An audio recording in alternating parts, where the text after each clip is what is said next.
July 15th, 1940, Kent, England. Oberleutnant Franz von Werra climbed out of his destroyed Messerschmitt Bf 109, hands raised above his head, expecting the bullet that would end his life. Blood trickled from a gash above his eye. His aircraft lay crumpled in a Kent field, smoke rising from the shattered engine. Around him, British Home Guard soldiers approached with rifles raised, faces hard, with the anger of men whose cities had been bombed for weeks. The propaganda had been explicit. RAF pilots were gangsters, terror flyers who machine-gunned civilians and executed captured German airmen without trial. Reichsmarshal Göring himself had declared it. The British have no honour in the air. They fight without chivalry. Any German pilot who falls into their hands faces torture and death. Franz braced for the shot. Instead, an RAF officer stepped forward, extending his hand. "Bloody good show up there, Jerry. You gave Smithers quite the chase before he got you. Come on, let's get that head looked at. Tea's on at the mess." Franz stared at the outstretched hand, unable to reconcile this moment with everything he'd been told. The British pilot smiled slightly, waiting. Behind him, the Home Guard soldiers lowered their weapons. One offered a cigarette. This wasn't execution, this was courtesy. The code above the clouds. By the summer of 1940, the Battle of Britain raged across English skies. Luftwaffe bombers attacked British cities, while RAF fighters defended desperately against overwhelming numbers. The stakes were existential. Britain's survival as a free nation hung on the outcome of aerial combat fought daily at 20,000 feet. Yet even amid this desperate struggle, an extraordinary code of conduct emerged between pilots on both sides. Men who tried to kill each other at altitude treated captured enemies with respect, even admiration, once the fighting ended. British and German pilots, despite serving opposing causes, recognized themselves as members of an exclusive brotherhood, warriors who fought in 3 dimensions, where mistakes meant death, where skill determined survival, and where courage was the common currency. The respect was mutual and immediate. RAF pilots acknowledged Luftwaffe skill and bravery. German pilots recognized RAF determination and tactical excellence. Both sides understood that aerial combat required a rare combination of technical mastery, physical courage, and split-second decision-making that only fellow pilots could truly appreciate. This mutual respect created an unwritten code: fight fiercely in the air, but treat captured opponents with honor on the ground. The code wasn't official policy. No directive from high command mandated it. It emerged organically from pilots' recognition that their real enemy wasn't the man in the opposite cockpit, but war itself, and that maintaining humanity amid inhuman circumstances required respecting those who shared the sky. The treatment. When Franz von Werra arrived at the RAF station, he expected interrogation, imprisonment, possibly execution. Instead, he found himself in the officers' mess, sharing tea and cigarettes with the pilots who'd shot him down. Flight Lieutenant Brian Smithers, who'd put 3 cannon rounds into Franz's engine, approached with 2 cups of tea. "Sugar?" he asked, as casually as if they were at a social club rather than on opposite sides of a war for survival. Franz accepted the tea with trembling hands. You are not going to shoot me?" Smithers looked genuinely puzzled. "Good God, why would we do that? You fought well, gave me a hell of a time. You're a prisoner now, but you're also a pilot. That means something here." What followed was surreal. RAF officers asked Franz about his aircraft's performance, his training, his opinion on various tactics. Professional discussions between pilots who respected each other's expertise. They showed him their own fighters, explained British tactics, even offered opinions on German fighter design. "Your 109 is faster in the dive," one RAF pilot admitted, "but our Spitfires turn tighter. Makes for interesting dogfights, wouldn't you say?" Franz would later describe the experience. "They treated me not as a defeated enemy to be humiliated, but as a fellow aviator who'd simply had bad luck.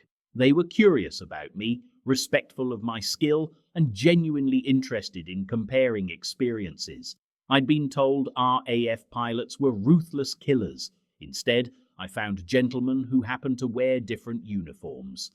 The treatment wasn't unique to Franz. Across dozens of RAF stations, captured Luftwaffe pilots received similar courtesy. They were given medical care, comfortable quarters, adequate food, and, most remarkably, the respect due to professional warriors who'd fought honorably. The distinguished adversary. The principle extended beyond basic courtesy to active recognition of enemy bravery.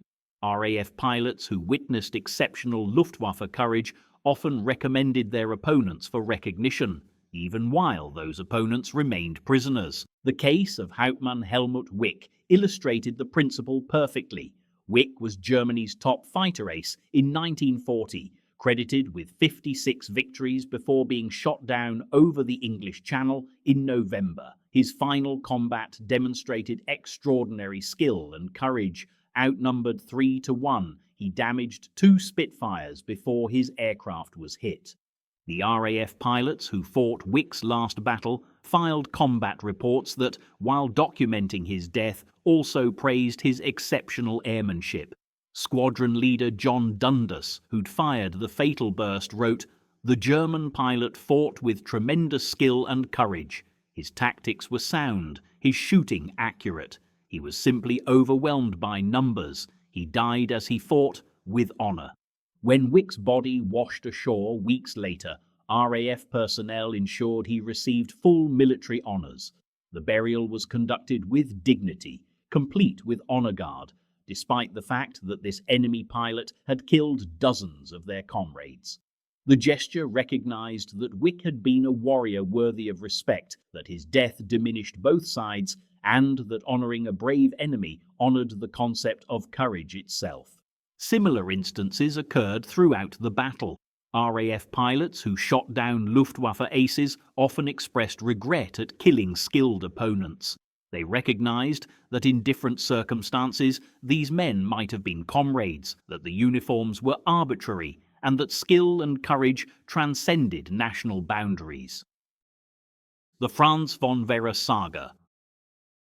Franz von Vera became the most famous example of pilot chivalry's complexity. After his initial capture, he was treated courteously by RAF personnel, then transferred to a standard POW camp. True to his nature as an aggressive, ambitious pilot, Franz escaped not once but 5 times. His escapes were audacious. He impersonated a German-speaking RAF officer. He jumped from a moving train. He convinced guards he was a Dutch pilot fighting for Britain. Each time, he was recaptured and returned to custody. The remarkable aspect wasn't the escapes themselves, but how British authorities responded. Despite Franz's repeated attempts, he wasn't executed, brutally punished, or sent to a harsh disciplinary camp. Instead, he was transferred to Canada, considered more escape-proof due to distance from Germany. Even there, Franz escaped again, eventually reaching the United States, still neutral in early 1941, and making his way back to Germany through Mexico and South America. His journey became legendary, the only German POW to successfully escape British custody and return home. When Franz finally reached Germany in April 1941, he was celebrated as a hero. Goering personally awarded him the Knight's Cross. The propaganda value was immense, proof that German pilots possessed superior cunning and determination. Yet Franz himself understood the deeper truth. In private conversations and post-war writings, he acknowledged that his escapes succeeded partly because British guards, while vigilant, weren't brutal. They followed rules, maintained standards, and treated prisoners, even repeat escapees, according to established protocols rather than violent whims. "They could have shot me during any escape attempt," Franz admitted. "International law would have permitted it. Instead, they always tried to recapture me alive. Even when I was clearly guilty of repeated escape attempts, they maintained their standards. That restraint, that adherence to rules even when inconvenient, that's real strength. The medal for the enemy. Perhaps the most extraordinary example of RAF chivalry occurred in October 1941, involving Oberleutnant Hans-Joachim Marseille, the Star of Africa, and squadron leader Douglas Bader, Britain's most famous fighter ace. The two never met in combat. Marseille fought in North Africa, while Bader operated over France, but their stories intersected through an act of remarkable generosity that transcended enmity. Bader, who'd lost both legs in a 1931 flying accident but returned to combat with prosthetics, was shot down over France in August 1941. Captured by German forces, he was transported to a Luftwaffe airfield for initial processing. The German pilots there treated him with immense respect, recognizing both his disability and his achievements. Adolf Galland, Germany's general of fighter pilots, visited Bader personally. Galland had enormous respect for the legless British pilot who'd returned to combat and become an ace. During their meeting, Galland noticed Bader's prosthetic leg had been damaged during the bailout. "We must repair this," Galland said immediately. "A pilot should not be crippled by poor equipment." When British authorities learned of Bader's leg damage through Red Cross channels, they offered to drop a replacement leg by parachute during the next bombing raid over France. The offer was extraordinary, using a combat mission to deliver medical equipment to an enemy prisoner. Galland's response was equally extraordinary. He guaranteed safe passage for the British aircraft delivering the leg. He arranged for German anti-aircraft units to hold fire during the delivery window, ensuring the humanitarian mission could proceed safely. The British aircraft dropped the replacement leg by parachute over a designated field. German soldiers recovered it and delivered it to Bader. The exchange demonstrated that even in total war, certain gestures of humanity transcended conflict. Galland visited Bader again after the leg delivery. "We respect your courage, squadron leader. You've earned it through your actions. The uniform is irrelevant." Bader, who'd initially been defiant and hostile, softened somewhat. "You chaps fight well," he admitted grudgingly. "If circumstances were different, I'd stand you a beer." "When the war ends," Galland replied, "that beer is on me." The shared language of the sky. The mutual respect between RAF and Luftwaffe pilots stemmed partly from shared experiences that only aviators understood. Combat at 20,000 feet in aircraft traveling 400 miles per hour created unique psychological pressures. Every mission risked death from enemy fire, mechanical failure, weather, or simple pilot error.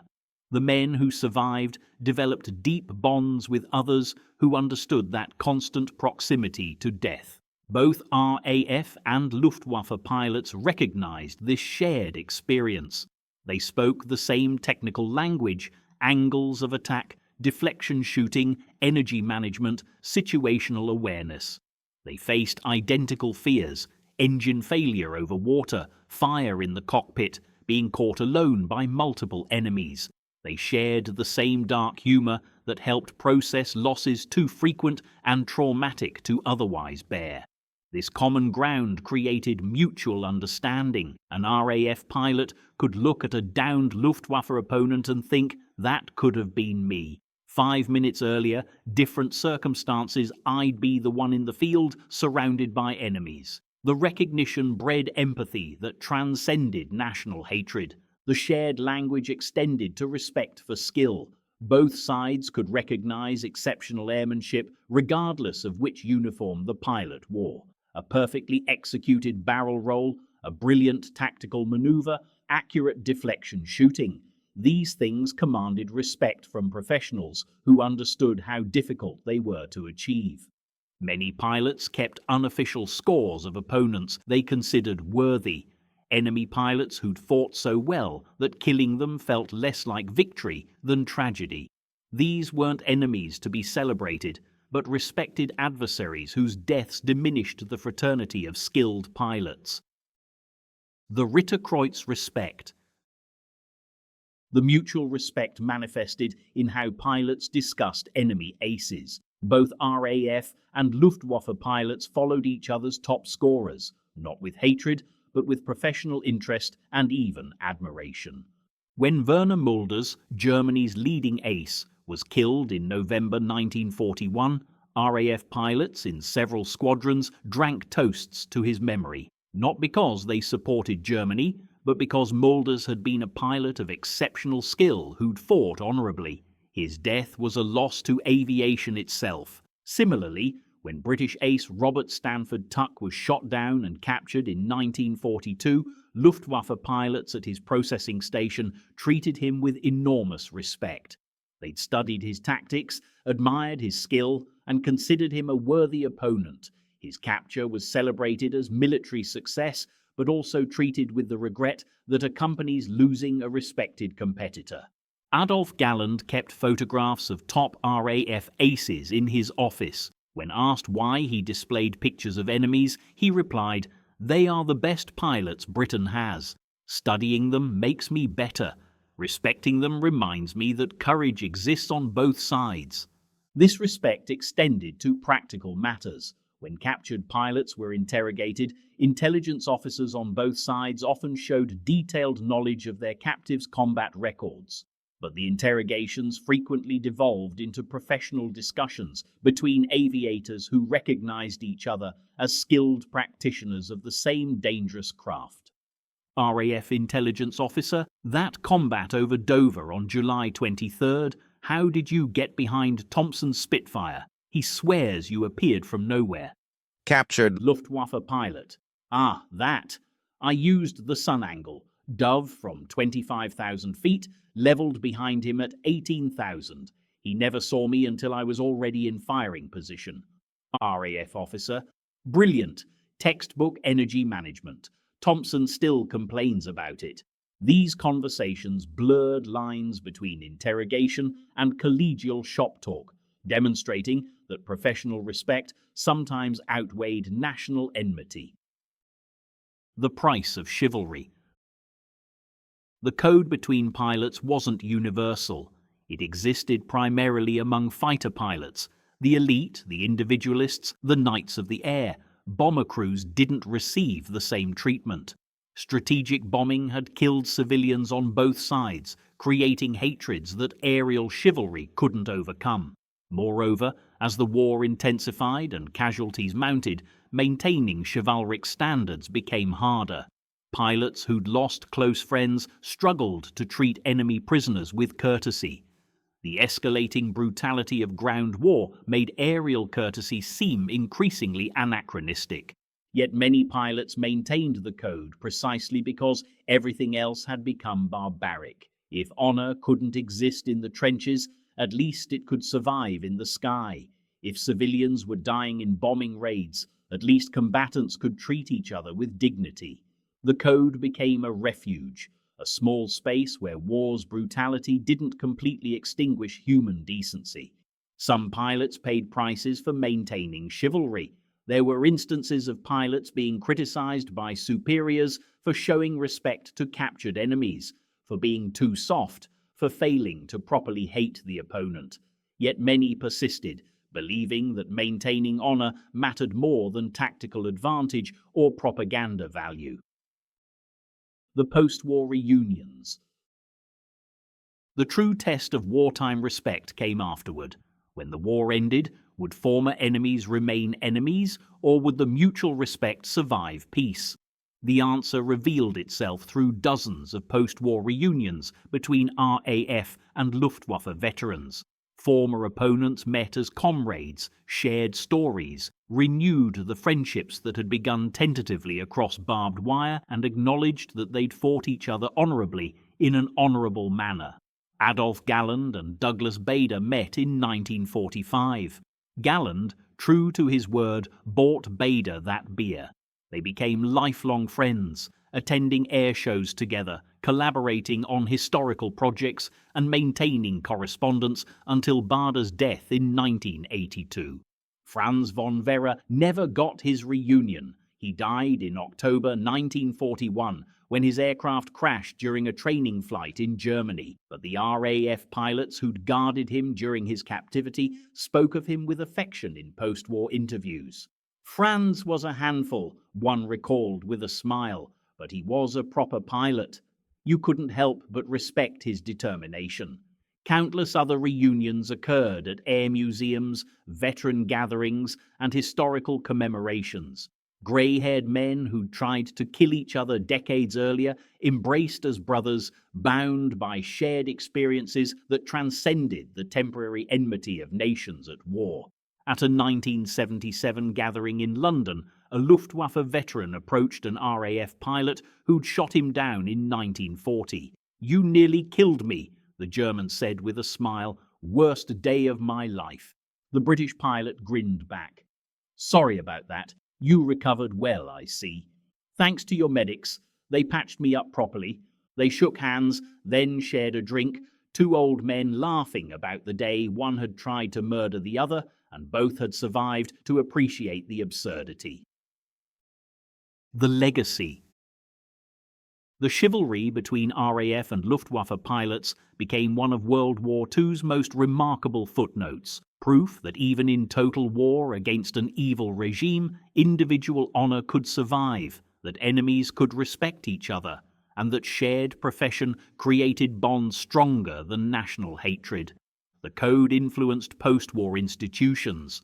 When NATO formed, bringing together former enemies, the existing respect between Allied and German airmen eased integration. German pilots who'd fought honorably during the war were welcomed into the new alliance, their skills valued, their experiences respected. The legacy lived in stories told by veterans to children and grandchildren, stories not about hatred or revenge, but about respect between warriors, about British pilots offering tea to downed Germans, about German officers ensuring captured RAF pilots received medical care, about enemies who recognized each other's courage and chose honor over hatred. Douglas Bader, interviewed shortly before his death, reflected on his treatment by the Luftwaffe. "They were gentlemen. They fought us hard in the air, but treated us fairly on the ground. Galland could have left me crippled with my broken leg. Instead, he went to enormous trouble to help me. That's character. That's the kind of enemy you can respect even while fighting him." Adolf Galland, writing in his memoirs, returned the sentiment. The RAF pilots were magnificent opponents, brave, skilled, determined. We fought them knowing they'd give no quarter in combat, but would offer cigarettes if we went down. That's the kind of war professionals can wage, fierce in action, honorable in victory or defeat. The final flight. Kent countryside, 1985.